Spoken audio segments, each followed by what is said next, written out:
ഗണഗീതമാണല്ലോ 2-3 ദിവസമായിട്ട് ഇവിടുത്തെ ചർച്ച, മെയിൻ ചർച്ച ഗണഗീതമാണ്. ആരാണ് പറഞ്ഞത് ഗണഗീതം പാടുന്നതുകൊണ്ട് എന്താണ് പ്രശ്നം? ആർക്കാണ് പ്രശ്നം? ഗണഗീതം ദേശഭക്തി ഗാനമല്ലയോ? അത് പാടുന്നതിന് എന്താണ് പ്രശ്നം?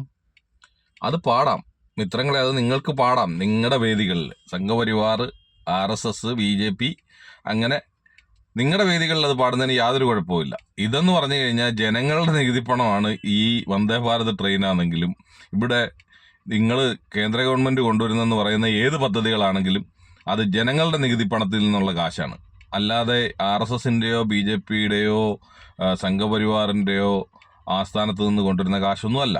ഇത് ജനങ്ങളുടെ നികുതിപ്പണം എടുത്തിട്ട് നിങ്ങളിപ്പോൾ വന്ദേ ഭാരത് എറണാകുളത്ത് നിന്നും ബാംഗ്ലൂരിലേക്ക് വിട്ടു. അപ്പോൾ അതിനകത്ത് കുട്ടികൾ കയറി പാടി എന്നുള്ളതാണ് നിങ്ങൾ പറയുന്നത്.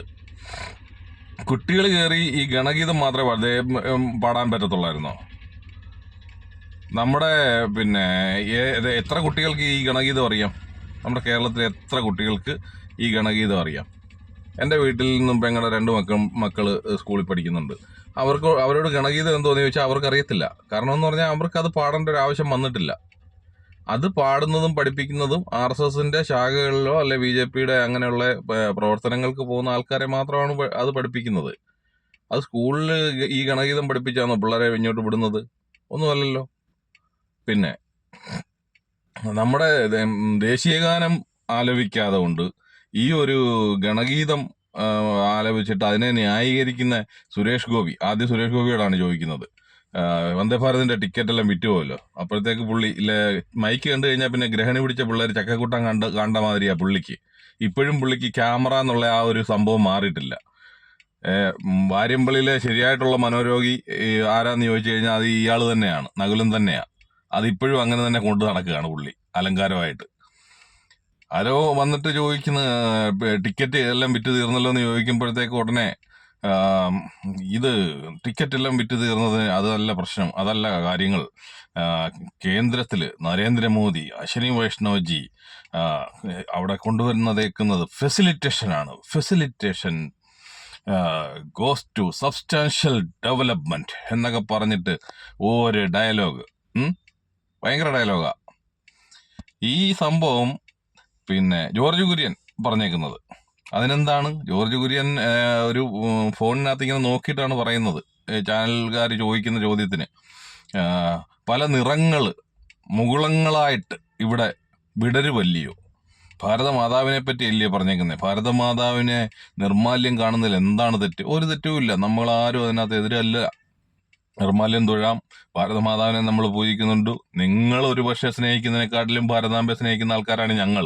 നിങ്ങളത് പുറത്ത് കാണിക്കുന്നു, നമ്മൾ നമ്മുടെ ഉള്ളിൽ കാണിക്കുന്നു.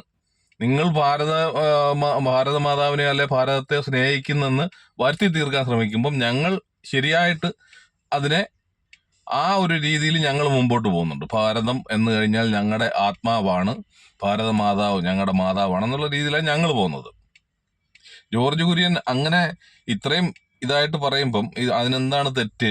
അത് നമ്മുടെ ദേശഭക്തി ഗാനം അല്ലയോ? അത് പാടുന്നതിൽ ഒരു തെറ്റുമില്ല. അങ്ങനെ ഉണ്ടെങ്കിൽ ഒരു കാര്യം ചെയ്യ്. ജോർജ് കുര്യന്റെ സീറോ മലബാർ സഭയുടെ കത്തോലിക്ക പള്ളികളിൽ ഈ ഗണഗീതം ഞായറാഴ്ച രാവിലെ ഒന്ന് ആലപിച്ചിട്ട് പിന്നെ കുർബാന തുടങ്ങാൻ പറ. അതല്ലയോ, അങ്ങനെ ചെയ്തല്ലയോ മാതൃകയാക്കേണ്ടത്. പിന്നെ BJPയുടെ ആരോ പ്രസംഗിക്കുന്നത് ഞാൻ കേട്ട്, ഞങ്ങളിത് നിയമസഭയ്ക്കകത്തും പാടും, ഞങ്ങളിത് ജില്ലാ പഞ്ചായത്തുകളിൽ പാടും, ഞങ്ങളിത് മുനിസിപ്പാലിറ്റികളിൽ പാടും, ഞങ്ങളിത് പഞ്ചായത്ത് ഓഫീസുകളിൽ പാടും എന്നൊക്കെ പറയുന്നുണ്ട്. നിങ്ങളുടെ ഈ ഒരു ചിന്താഗതി കൊണ്ട് മാത്രമാണ് നിങ്ങൾ ഇന്നും കേരളത്തിൽ നിങ്ങൾക്ക് ഒരൊറ്റ സീറ്റ് പോലും കിട്ടാതെ പോകുന്നത്. നിങ്ങൾ ചിന്തിക്കുന്നത് എന്തുവാ? നിങ്ങൾ നിങ്ങളുടെ പാർട്ടി എങ്ങനെയെങ്കിലും അധികാരത്തിലൂടെ കൊണ്ടുവരണം എന്നുള്ളതാണ്. എങ്ങനെയെങ്കിലും അധികാരത്തിൽ കൊണ്ടുവരണം. അത് ജനങ്ങളുടെ സേവനം ആഗ്രഹിച്ചിട്ടല്ല നിങ്ങൾ പറയുന്നതെന്നുള്ളത് നിങ്ങളുടെ ഈ ഓരോ ഡയലോഗിൽ നിന്നും മനസ്സിലാകുന്ന ജനങ്ങൾക്ക്. അത് കൊച്ചു കുട്ടികൾക്ക് വരെ നിങ്ങളുടെ ഓരോ നേതാക്കന്മാരെയും പ്രസംഗം കേട്ട് കഴിഞ്ഞാൽ എല്ലാവർക്കും മനസ്സിലാകും. നിങ്ങളുടെ ഓരോ പ്രസ്താവനകളും ഓരോ നേതാക്കന്മാർ നടത്തുന്ന അതേ രീതിയിലുള്ളതാണ്. നിങ്ങൾ ഒരു കാര്യം ചിന്തിക്കണം. ഈ ഇന്ത്യ എന്ന് പറഞ്ഞു കഴിഞ്ഞാൽ നാനാജാതി മതസ്ഥർ വാഴുന്ന ഒരു നാടാണ്. അതുപോലെ തന്നെ നമ്മുടെ കേരളത്തിലും ഒരുപാട് ജാതി മത ചിന്തകളിൽ വിശ്വസിക്കുന്ന ആൾക്കാരുള്ള ഒരു സംസ്ഥാനമാണ്.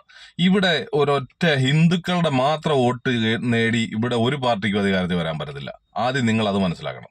ആ ഒരു ജാതിക്കാരെയോ ഒരു മതത്തിനെയോ നിങ്ങൾ വെറുപ്പിച്ചുകൊണ്ട് ഇവിടെ അധികാരത്തിൽ വരാൻ പറ്റില്ല. എല്ലാവരും ചേർത്ത് പിടിച്ച് എല്ലാവരുടെയും സംരക്ഷണം ഉറപ്പുവരുത്തി, എല്ലാവരുടെയും കരുതൽ ഉറപ്പുവരുത്തി, ഇന്ന് ഇടതുപക്ഷം ചെയ്യുന്നത് എന്താണോ അതേ രീതിയിൽ നിങ്ങൾ മുമ്പോട്ട് പോയി കഴിഞ്ഞാൽ നിങ്ങൾക്ക് ഇവിടെ സുന്ദരമായിട്ട് ഇവിടെ അധികാരത്തിൽ വരാൻ പറ്റും.